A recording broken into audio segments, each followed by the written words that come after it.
He seemed engrossed, however, and when Jack had finished he said, "That was probably an Ammophila wasp. Specs urnaria klug. Lovely, but vicious little she-demon.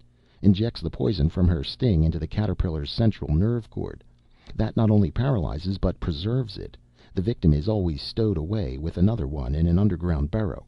The wasp attaches one of her eggs to the body of the worm. It's a habit common to many of those little devils. Cellophron cementarium, Umenis coarcta, Umenis fraterna, Bembex spinola, Pelopoeus."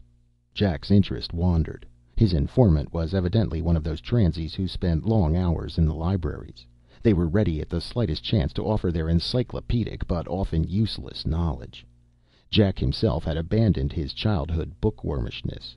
For the last 3 years his days and evenings had worn themselves out on the streets, passed in a parade of faces, flickered by in plate glass windows of restaurants and department stores and business offices, while he hoped. "Did you say you spied on the camp?" Jack interrupted the sonorous, almost chanting flow of Greek and Latin. "Huh? Oh, yeah, for 2 weeks. I saw plenty of transies trucked in, but I never saw any taken out. Maybe they left in the rocket." "Rocket?" The youth was looking straight before him. His face was hard as bone, but his voice trembled. "Yes, a big one. It landed and discharged about a dozen men." "You nuts? There's been only one man-carrying rocket invented, and it lands by parachute." "I saw it, I tell you, and I'm not so nutty I'm seeing things that aren't there. Not yet, anyway." "Maybe the government's got rockets it's not telling anybody about." "Then what connection could there be between rehabilitation camps and rockets?" Jack shrugged and said, "Your rocket story is fantastic." "If someone had told you 4 years ago that you'd be a bum hauled off to a concentration camp, you'd have said that was fantastic, too." Jack did not have time to reply. The truck stopped outside a high barbed wire fence. The gate swung open. The truck bounced down the bumpy dirt road. Jack saw some black uniformed Bohas seated by heavy machine guns. They halted at another entrance. More barbed wire was passed. Huge Doberman pincers looked at the transies with cold, steady eyes. The dust of another section of road swirled up before they squeaked to a standstill and the engine turned off. This time agents began to let down the back of the truck. They had to pry the pitiful schizo's fingers loose from the wood with a crowbar and carry him off, still in his half crouch. A sergeant boomed orders. Stiff and stumbling, the transies jumped off the truck. They were swiftly lined up into squads and marched into the enclosure, and from there into a huge black barracks. Within an hour each man was stripped, had his head shaven, was showered, given a gray uniform, and handed a tin plate and spoon and cup filled with beans and bread and hot coffee. Afterwards Jack wandered around, free to look at the sandy soil underfoot and barbed wire and the black uniforms of the sentries, and free to ask himself where? 12 years ago it had been, but where was... Section 3. How easy it would have been to miss all this, if only he had obeyed his father, but Mr. Crane was so ineffectual. "Jackie," he had said, "would you please go outside and play, or stay in some other room? It's very difficult to discuss business while you're whooping and screaming around, and I have a lot to discuss with Mr. "Yes, Daddy," Jackie said before his father mentioned his visitor's name. But he was not Jack Crane in his game. He was Uncas. The big chairs and the divan were trees in his imaginative eyes. The huge easy chair in which Daddy's caller, Jack thought of him only as Mr., sat was a fallen log. He, Uncas, meant to hide behind it in ambush. Mr. did not bother him.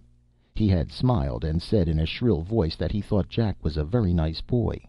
He wore a light gray-green Palm Beach suit and carried a big brown leather briefcase that looked too heavy for his soda-straw-thin legs and arms.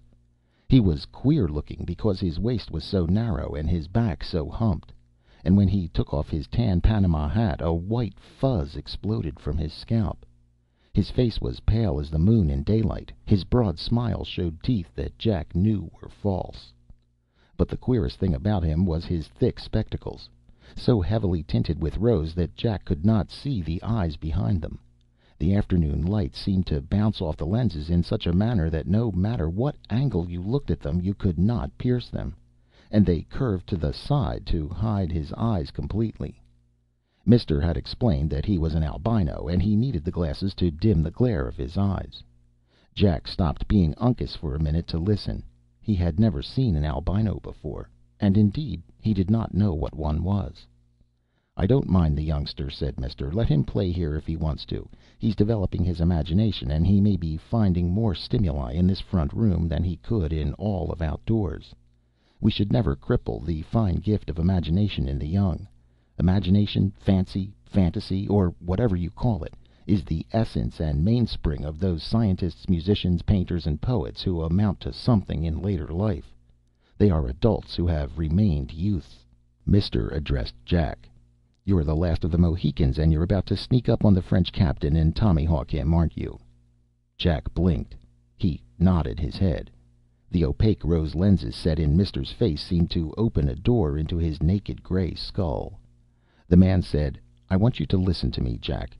You'll forget my name, which isn't important, but you will always remember me and my visit, won't you?" Jack stared at the impenetrable lenses and nodded dumbly. Mister turned to Jack's father. "Let his fancy grow. It is a necessary wish-fulfillment play. Like all human young who are good for anything at all, he is trying to find the lost door to the Garden of Eden.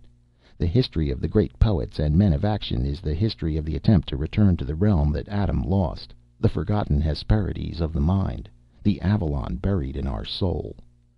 Mr. Crane put his fingertips together. "Yes?" "Personally, I think that some day man will realize just what he is searching for, and will invent a machine that will enable the child to project, just as a film throws an image on a screen, the visions in his psyche. I see you're interested," he continued. "You would be, naturally, since you're a professor of philosophy. Now let's call the toy a specterscope, because through it the subject sees the specters that haunt his unconscious.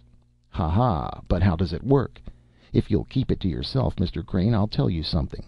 My native country's scientists have developed a rather simple device, though they haven't published anything about it in the scientific journals. Let me give you a brief explanation.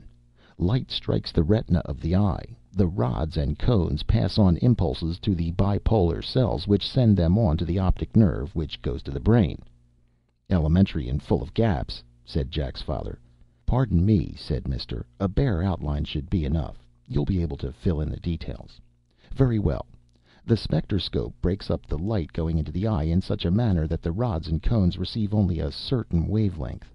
I can't tell you what it is, except that it's in the visual red. The scope also concentrates like a burning glass, and magnifies the power of the light. Result: a hitherto undiscovered chemical in the visual purple of the rods is activated and stimulates the optic nerve in a way we had not guessed possible. An electrochemical stimulus then irritates the subconscious until it fully wakes up. Let me put it this way. The subconscious is not a matter of location, but of organization. There are billions of possible connections between the neurons of the cortex. Look at those potentialities as so many cards in the same pack. Shuffle the cards one way, and you have the common workaday cogito ergo sum mind. Reshuffle them, and bingo, you have the combination of neurons or cards of the unconscious. The specterscope does the redealing. When the subject gazes through it, he sees for the first time the full impact and result of his underground mind's workings in other perspectives than dreams or symbolical behavior. The subjective Garden of Eden is resurrected. It is my contention that this specterscope will someday be available to all children.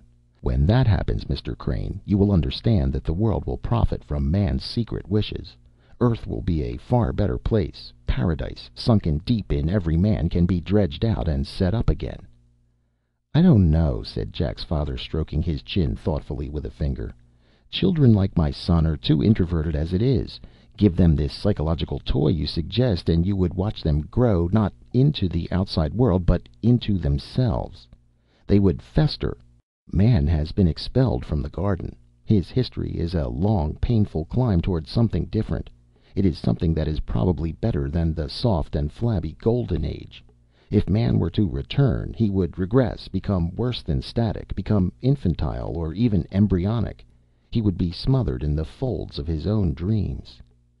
"Perhaps," said the salesman, "but I think you have a very unusual child here. He will go much farther than you think. Why?